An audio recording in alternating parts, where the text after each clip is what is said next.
E aí galera, The Delivery sendo acionado hoje novamente. A parada é a seguinte, já deixa seu like, deixa o seu comentário e se inscreve no canal.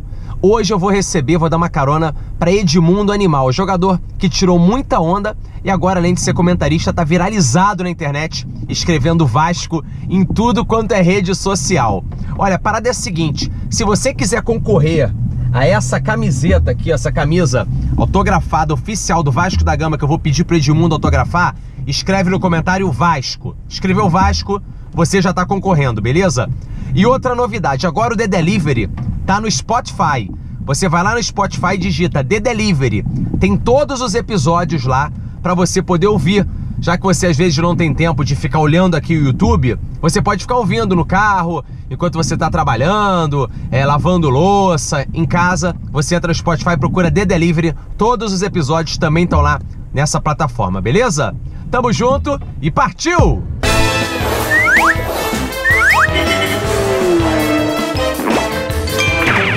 Tá no ar, The Delivery. Muito bem, galera. Ele já está aqui. Olha o nível de elegância pro The Delivery. É o convidado mais elegante que a gente já teve. Raimundo, obrigado pela moral. Demorei muito, é uma entrevista que eu queria muito fazer. The Delivery tem esse lado bom, né, Raimundo? Que não toma o tempo do cara pra dar entrevista, né? É, o Uber especial, né? Tu tá indo fazer o que lá no centro? Tem algum processo? Pô, processo tem um monte. Na verdade, eu tô indo lá conversar com o advogado. Pra ver se o lado financeiro tem dia também, essas coisas? Não, isso não é advogado que vê, né? Não, depois de 2 separações, 4 filhos, o lado financeiro nunca mais vai ficar em dia. Ô, Raimundo, eu vi uma entrevista tua que tu falou lá pro Benja. Peguei muita coisa que eu assisti do Benja. Tu disse que ainda tem que comentar futebol, ainda tem que trabalhar, que você jogou muito dinheiro fora. Jogar muito dinheiro fora, em que sentido que você diz? É aquele gasto clássico do jogador de futebol que ganha muito dinheiro no início? É mais ou menos isso que você quis dizer? Ou jogou fora mesmo pelo estilo de vida de gastar? Não, é um misto de uma série de coisas, né? Má companhia, né? De amigos. Porque quem ferra você é o amigo, né? Quem tá mais próximo. Né? Então, sem citar nomes, os mais próximos se aproveitaram da minha... Ingenuidade não é a palavra, mas acho que é bondade. Da minha bondade, e me envolveram em situações que eu acabei perdendo dinheiro. Eu fui um cara... Sou um cara bem apaixonado pelo meu país. Fiz de tudo para ficar aqui no Brasil, né? Com oportunidades de jogar em grandes times da Europa, e não quis, porque eu ganhava bem aqui, achava que ia fazer minha independência financeira, e fiz, na verdade, fazer minha independência financeira aqui no Brasil. Queria ficar aqui, queria ficar perto dos meus amigos, perto da minha família, perto da praia, do futevôlei, das coisas que eu sonhava quando criança e fui realizar graças ao futebol. Só que isso foi um erro grande, porque aqui no Brasil a gente é vaidoso ao extremo, né? Então você gasta muito com carro, que é um absurdo, custa o dobro do que custa nos outros países. Perde muito na venda, né? Você tem impostos altíssimos, como ITBI, condomínio, IPTU, IPVA. São altos e você não tem retorno. Mas você só vai enxergar isso depois que para. Eu costumo dizer, Dedé, que eu vivi a minha vida no futebol, vivi no meio de um furacão, de coisas boas. Sim.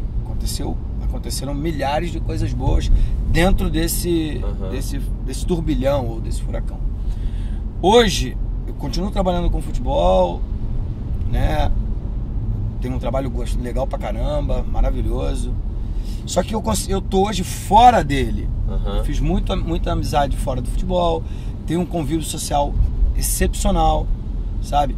E aí eu consigo olhar de fora esse furacão, esse turbilhão que existe no futebol. E vejo quantas coisas erradas eu fiz, né? De atitudes, de comportamento, de decisões, sabe? Sim. Mas que, cara, fazem parte da vida, fazem parte do aprendizado, fazem parte da juventude. A gente, se eu tiver uma situação parecida no outro segmento que eu trabalho hoje, que é a televisão, eu vou ter um comportamento completamente diferente do que eu tive lá atrás. Sim. Serviu de aprendizado.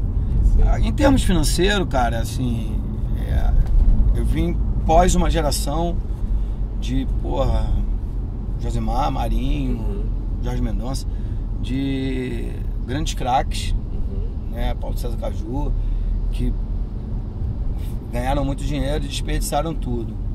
Eu não desperdicei num primeiro momento, guardei. Aí depois que eu parei, eu fui fazer investimentos e que não deram certo, e aí que tive uma perda muito grande, e que eu não tenho perspectiva de recuperar. Hoje eu vivo do salário da televisão, que é um bom salário. Sim. Vive de alguma aplicação também? De um imóvel ou outro que sobrou.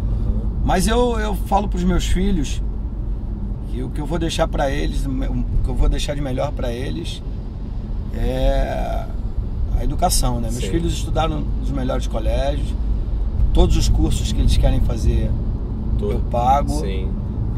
E acho que se lá no final sobrar alguma coisa, imóvel, dinheiro, ok, mas que eles aproveitem as oportunidades que eu tô dando agora, né? A oportunidade, por exemplo, de estudar, de fazer uma faculdade que eu não tive. Sim. Então, assim, acho que esse é o mínimo, né, cara? É o mínimo de educação. Meus filhos são elogiadíssimos por todo mundo fala, cara, seus filhos são educados, são pessoas maravilhosas. Isso me orgulha, são estudiosos. Sim. Mas é engraçado, Edmundo, educação você fala que deu pros seus filhos, mas é uma coisa que você tinha diferenciado na tua época, porque você era polêmico e tudo mais, mas eu vejo os comentaristas se referindo a você como jogador, nas entrevistas, sempre o português bem apurado, uma boa formatação da ideia na hora das entrevistas, que não tinha o media training. Então, por mais que você se exaltasse falando coisas pesadas, eram bem ditas, vamos dizer assim, entendeu? Não era... eu não tive oportunidade, não. Eu estudei, aí depois eu tinha que optar entre... Eu morava lá em São Gonçalo. Sim. E jogava no Botafogo, na ocasião, quando eu tive que optar entre a escola e o futebol. E o futebol, ali na frente, ali com 17, 18, 19 anos, você decidiria a sua vida. Para estudar, eu teria a vida toda. Foi mais ou menos isso que eu pensei. Aí me dei bem, consegui êxito na profissão de jogador de futebol. E a partir daí você não tem mais tempo de estudar. Só que eu sou muito curioso. Então, se eu estiver numa roda, numa turma, e algum assunto for abordado que eu não conheça, cara, eu chego em casa e eu não consigo nem dormir. Eu vou pro computador e vou tentar entender aquilo ali de qualquer maneira, para pelo menos... Eu não sou entendedor, não sou Isso é ótimo, de tudo, né? mas eu vou pelo menos poder dar uma opinião sobre qualquer assunto. Os assuntos mais importantes, mais relevantes, né? E hoje tá mais fácil, né? Você tem internet, não dá pra tu ficar na bolha, né? Você consegue aprofundar. Eu vi até também na Fox, tava vendo o vídeo teu, que tu fala privilégio, aí você mesmo coisa, agora eu falo privilégio, porque você que entrou aí e falou, muito obrigado pela dica. É difícil você ver uma pessoa, as pessoas hoje estão meio que com o ego inflado, né, Edmundo? Com algumas, todo mundo quer saber de tudo e ninguém aceita fazer uma autocrítica para se melhorar. E você faz isso no ar até às vezes lá nos comentários. Eu acho que a humildade sempre foi o meu ponto forte. A humildade de reconhecer que se eu não sei, eu pergunto. Eu tenho um cara que trabalha comigo, que logo no meu começo de Fox a gente discutiu no ar, e todo mundo acha que a gente é rival, inimigo, desafeto, que é o PVC, uma das pessoas mais maravilhosas com quem eu já tive a oportunidade de conviver, e cara, ele é generoso ao extremo. Então assim, tudo que eu não sei, eu pergunto. Eu tenho uma vida, tenho 4 filhos, já falei, né? Tô acabando tendo uma vida social, uma hora eu vou jantar com um filho, outra hora eu vou no cinema com outro, outra hora, sabe, tem uma festa, enfim, eu prezo muito por estar com meus filhos socialmente. E isso não me deixa ver todos os jogos. Então eu não posso chegar lá na televisão falar com propriedade. Aí eu Sim. vi esse jogo, às vezes os jogos passam de forma simultânea. E eu pergunto pro PVC, porque ele consegue ver um ao vivo, gravar o outro, ver na sequência, Sim. sabe? É um cara que trabalha mais do que vive socialmente. Eu vivo mais socialmente do que trabalho. Então, assim, eu tenho a humildade de chegar lá e, cara, perguntar. E ele tem a generosidade de te passar também as coisas, né? Ele é sensacional, Isso é cara. legal. Sensacional. E Edmundo, assim, você falou de humildade. Agora vamos levar pro futebol. Teve pessoas que, dentro do campo, que eu digo, porque você sempre foi meio que o líder ali, né? Eu vi a entrevista do Pedrinho falando quanto você ajudou, que ele até fez gol, eu via comemorar e você dava esporro nele, assim, no sentido de querer sempre a melhora. Teve algum jogador que te deu muita dica nos fundamentos? Raimundo, tira por aqui, bate por ali, ou isso você foi aprendendo nos próprios treinamentos com os treinadores, mas vai jogador mesmo? Teve algum? Então, a minha vida profissional, porque a amadora foi muito difícil. Eu era reserva até o último ano de júnior, sabe? Aí... Como é que pode, né? Depois... Mas no profissional eu estreiei dia 26 de janeiro de 92. Sim. E no dia 2 de abril, exatamente no dia do meu aniversário, como Deus é maravilhoso, né?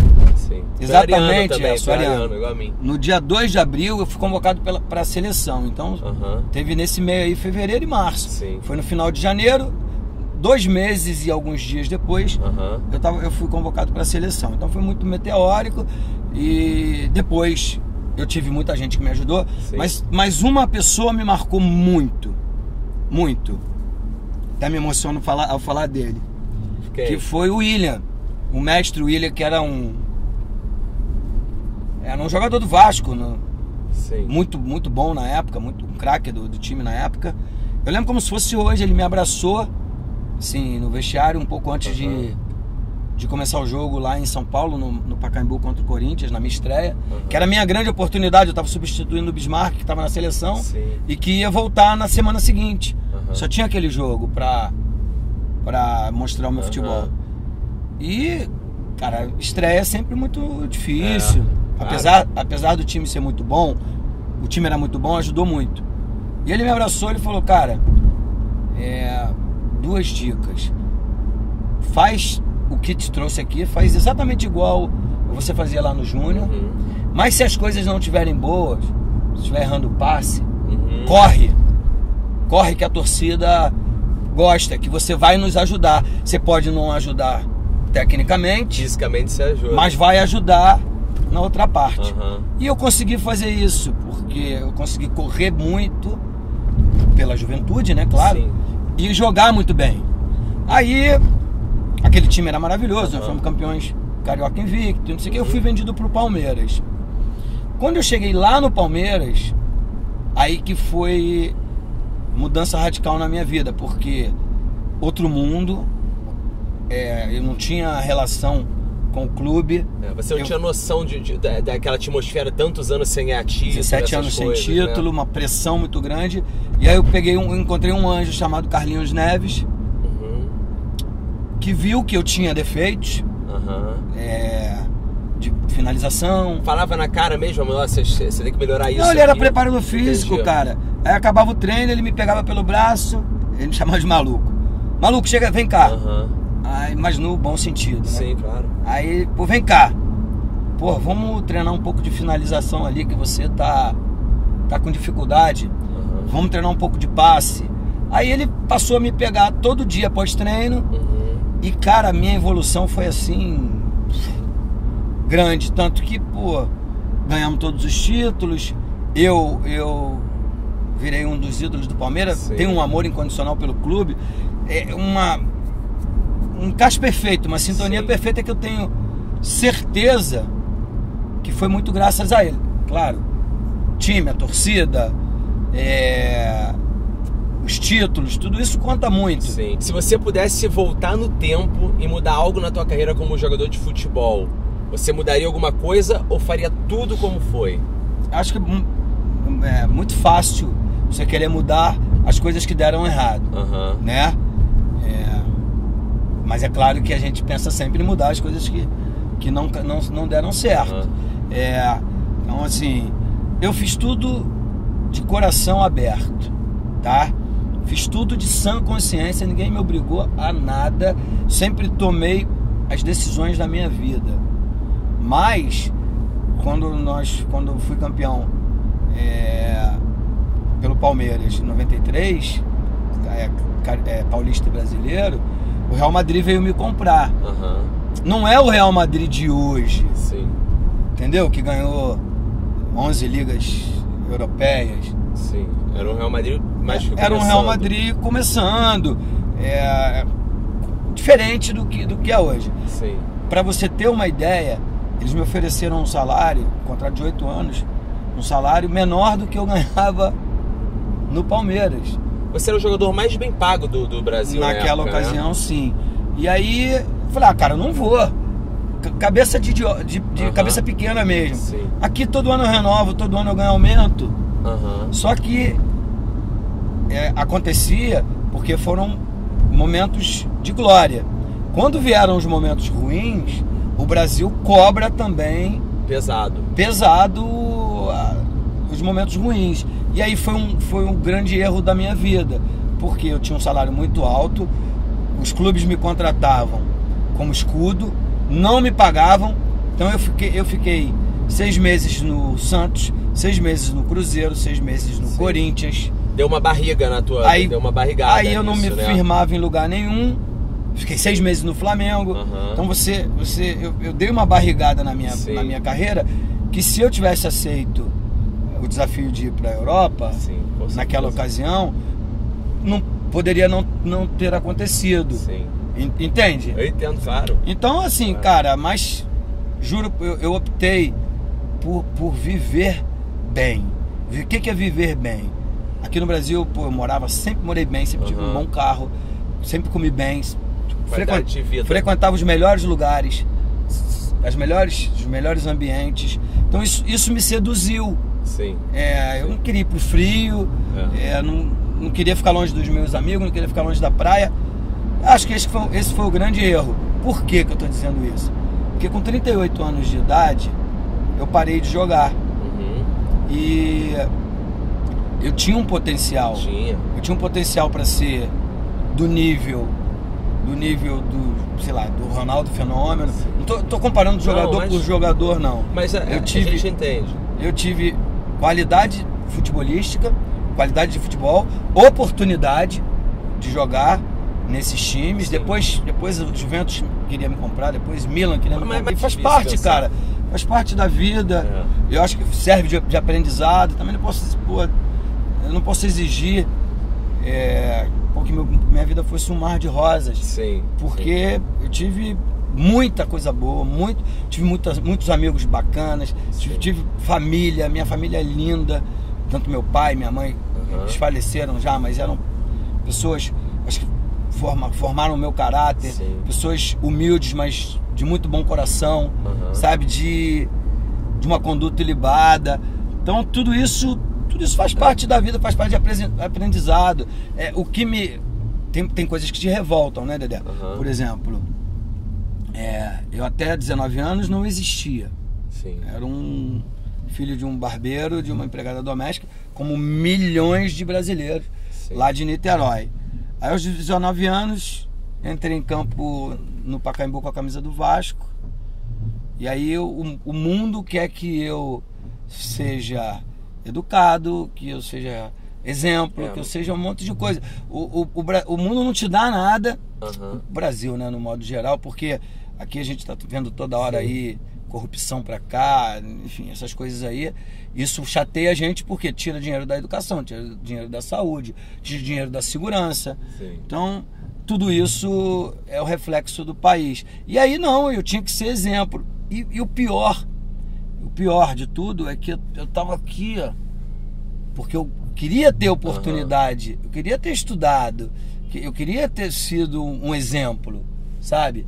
Mas, porra, pela profissão do meu pai, pela profissão da minha mãe, a gente mal conseguia pagar o aluguel e comer. Então, assim... Tem toda uma história por trás, né? Que as pessoas ignoram, porque você vira um jogador de futebol. Um jogador de futebol não é nada demais, é um ser humano como outro qualquer que ganha fama. Hoje o horizonte dos meninos, ele é infinito, né? E aí o garoto sonha em jogar no Barcelona e esquece de jogar no Vasco. Mas por que ele não tem mais essa identidade, Edmundo? Novo já tem aquele sonho com o time dele de coração? Tem uma série de coisas, né? Assim, hoje tem uma profissão nova no Brasil, que se chama pai de jogador. É profissão. Porque os empresários que não são de boa índole, de boa fé, vão lá e compram os direitos econômicos do menino. Os pais vendem. Você sabe que até 18 anos é o pai que detém os direitos econômicos do filho. Ele não pode assinar nada sem a assinatura do pai. Um empresário vai lá e compra em troca de uma casa, em troca de alguma coisa. É como se fosse uma luva pro cara e... Isso. Né? Aquele empresário faz uma espécie de lavagem cerebral. Ó, você tem que arrebentar, porque você tem que ir pro Barcelona, O moleque perde a essência de jogar no clube e mira lá na frente. Porque, claro, se você joga no Vasco e é vendido pro Palmeiras, o valor é 1. Se você joga no Vasco e é vendido ao Barcelona, o valor é 10 vezes maior.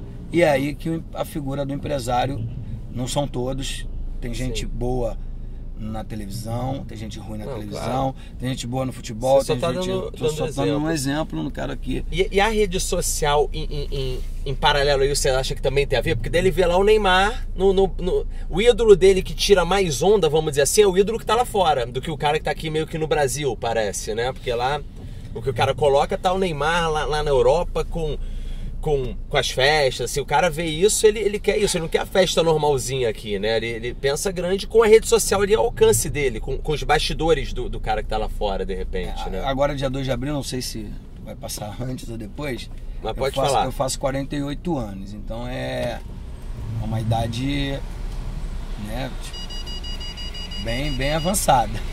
Então o que eu quero dizer com isso? Lá atrás, quando eu tinha 14 anos, 12, 13, 14 anos, o campeonato mais importante do Brasil era o campeonato estadual. Era. Hoje o campeonato mais importante do Brasil é a Champions League. É o campeonato que é disputado na Europa. É verdade, cara. Por quê? Porque veio um bilionário lá do Catar e compra o Paris Saint-Germain.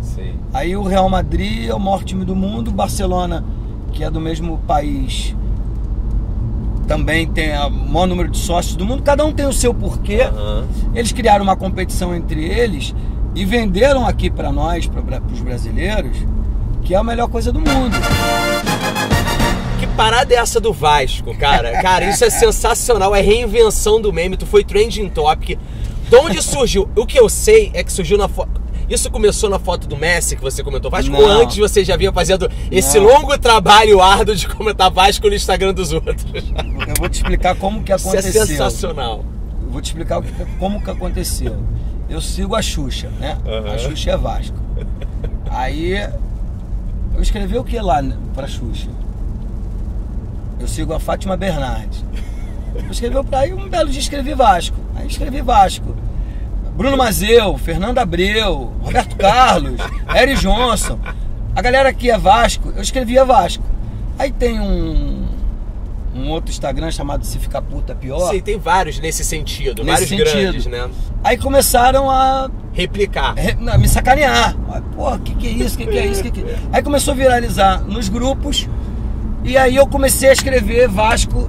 Antes eu escrevia só a Isa Vascaína. Deixa eu te falar, você que tá vendo esse vídeo, escreve Vasco aí no comentário, vários. E esse grupo é o /Palace Folia, que eu e o Edmundo já tem um grupo junto no WhatsApp, deixa eu mandar alô pra todo mundo. Aí começou a viralizar.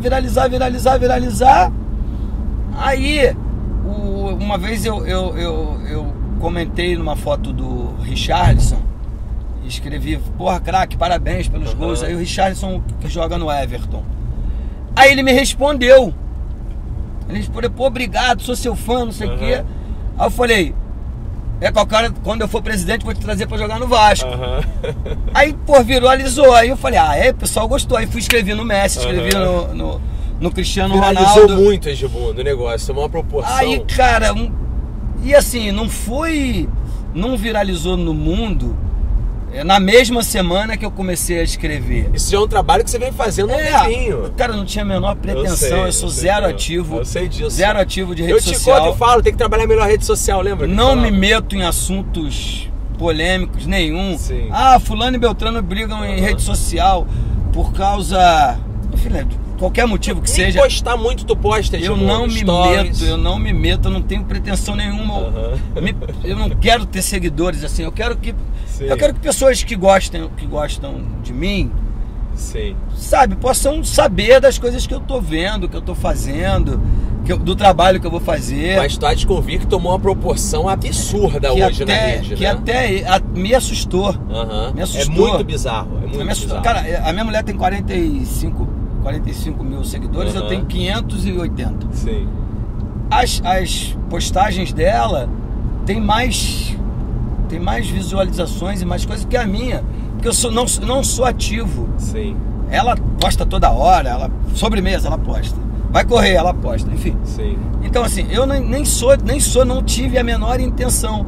Só que, cara, virou um fenômeno. Mas que chegou até um cara escreveu pra mim. Falou, cara, tenho faculdade, sei que eu estudei não sei aonde. E não tive a ideia de fazer uma campanha publicitária desse tamanho. Exatamente. Por isso que eu acho que duas coisas que são interessantes nesse teu fenômeno. O primeiro é que o meme só funciona na internet, ao meu ver, tá? Quando você não tem a intenção de criar. Você faz um negócio e sem querer vira o meme, porque não é a intenção virar o meme. O meme, ele surge de uma coisa que você não tá afim. E a segunda que eu acho fantástico é que durante muito tempo você falou que o fato de você ter sido jogador polêmico que você foi não te abriu leques para você fazer certas campanhas publicitárias, te fechou bastante porta a nível de campanha publicitária. É bom ser polêmico de um lado, mas do outro lado ninguém quer o bad boy para certas marcas. E hoje isso tá te alçando... Bad boy não é casal de Doriana, né? Não é casal de Doriana. Mas isso hoje quebra um pouco o teu lado do bad boy que tinha e traz uma veia cômica pra você. E aí você se reinventa aos 48. Vai fazer 49, é isso? Não, faço 48 agora, 2 de abril. Não sei se você vai passar antes ou depois. Mas dia 2 de abril de 2019 então, eu faço 48 você anos. Se reinventa. E se reinventar é difícil, né? Você se reinventa hoje no mundo globalizado com essa parada de Vasco, que eu sou entusiasta da internet, tá aqui o meu programa, eu acho isso sensacional, cara, isso é muito maneiro, e todo mundo já tá comentando nos vídeos, já comenta no meu Instagram, Vasco, eu não tenho nada a ver com futebol, tem uma história com o Vasco muito bacana, que eu vou te contar no final aqui do quadro, que você é parte diretamente disso, mas de uma maneira geral, isso é muito legal, e pegando o gancho do Vasco, aconteceu por agora também o Eurico, né? Que eu vi um vídeo teu falando de internet, falando de Instagram. Você fez um vídeo falando dele, que as suas divergências eram no âmbito político, né? No âmbito administrativo do Vasco. Mas você falando dele. Eu queria que tu falasse rapidinho assim do Eurico, alguma passagem, o que ele significou pra você. Cara, o Eurico ficou 52 anos dentro do Vasco. Eu tenho 48 anos de idade. Cheguei ao Vasco a primeira vez com 8 anos de idade. Então ele já tava lá há 12, sei lá, não sei fazer muito bem essa conta não. Ele virou um símbolo do Vasco, ele acompanha todos os melhores momentos, os piores momentos do clube. Em alguns bons momentos eu estava lá, ele sendo meu dirigente. Em alguns momentos difíceis da minha vida pessoal também, ele esteve muito presente. Sim. E eu acho que o cara que não tem gratidão não tem nada na vida. Né? Aí o Vasco caiu em 2008, pela primeira vez eu jogava ainda no Vasco. Joguei, foi meu último ano profissional. Em 2009, assistindo um jogo da Série B, porque é triste você... Pra nós é uma coisa inacreditável. Seu time cair pra segunda divisão. Time do tamanho do Vasco, time do tamanho do Corinthians, Palmeiras. Alguns times que já caíram, outros não caíram. Mas... Só de ficar por ali já é ruim, né? Ter caído uma coisa aí, a gente... Uma galera começou, uns amigos a gente começou, parei de jogar, a gente começou a se reunir para ver os jogos do Vasco. E aí começamos a, vamos fazer alguma coisa para ajudar nosso clube, porque cara, nego troca de mulher, troca de carro, troca de roupa, troca de casa, troca de tudo, não troca de clube. Entende? Sim. Seja o clube sendo campeão ou sendo rebaixado. Então, vamos fazer alguma coisa para ajudar o clube? Aí primeiros 2, 3 jogos eu fui lá e falei, cara, isso aqui não vai dar certo não. Porque só querem dizer que fulano é ruim, que Beltrano não joga nada, que não sei o que, camisa feia, né? Enfim. Falei, cara, se a gente quer ajudar o clube, a gente tem que entender o clube. Aí fomos fazer um curso de gestão. Sim. Para poder entender para se preparar, né? Pra não... Quais são as receitas, quais são as despesas, entender um pouco o clube. Aí alguém descobriu que a gente fazia no IBMEC, e alguém descobriu, um jornal foi lá e, cara, para nossa sorte, a gente teve uma adesão de milhares de pessoas e aquilo virou um movimento, um movimento político. Aí encontramos um candidato, fomos disputar a eleição. Foi confrontar com o Eurico. Quando a gente chegou lá, a gente descobriu um mundo de coisas erradas, entendeu? Sim. Aí você começa a entender um pouco mais por que caiu, por que não paga salário, e aí você se envolve de cabeça, entendeu, Sim, André? Muita... Se você quer o bem do clube, você não pode compactuar com coisas erradas. É tipo a política, quando você se aprofunda e vê que emprestou dinheiro errado aqui, que fez não sei o que errado ali, você pega a profundidade da coisa. Sai daquele negócio leviano de contratar jogador bom ou jogador ruim. É mais além o negócio. Mais além. E aí, o Eurico, por estar lá há 52 anos, não aceitou que um grupo de jovens... com ideias novas, cara, não é uma briga do velho contra o novo, não, porque eu já tô ficando velho. Entendi. Mas são ideias novas receitas, enfim, plano de sócio, uma construção de uma nova arena, um planejamento de crescimento do clube. Esse foi o ponto, porque a ideia principal era o melhor para o Vasco. Só que você tem que disputar a eleição. E algumas pessoas disputam a eleição com transparência e outras disputam com truculência. Sim. E foi o que a gente encontrou. A gente encontrou truculência. Porque não mexe com muita paixão, Edmundo? Tem muita paixão envolvida também, além do poder por si só e o lado financeiro. É um troço muito difícil nesse sentido, né? O cara não quer largar. As coisas se misturam. Né? As coisas se misturam, né? Não sei se é só poder, se é só dinheiro, se é só dinheiro, se é só poder. Sim. Não tô aqui para acusar. Só que a gente viu um mundo de coisas erradas. Sim. Enfim, tô aqui, cara, a entrevista não é para acusar ninguém. Não. Eu só tô dizendo... De gestão, que diz. Um monte de coisa errada de gestão, e a gente resolveu que pro bem do Vasco era melhor a gente tentar combater aquilo. E aí você vira inimigo. Sim. Né?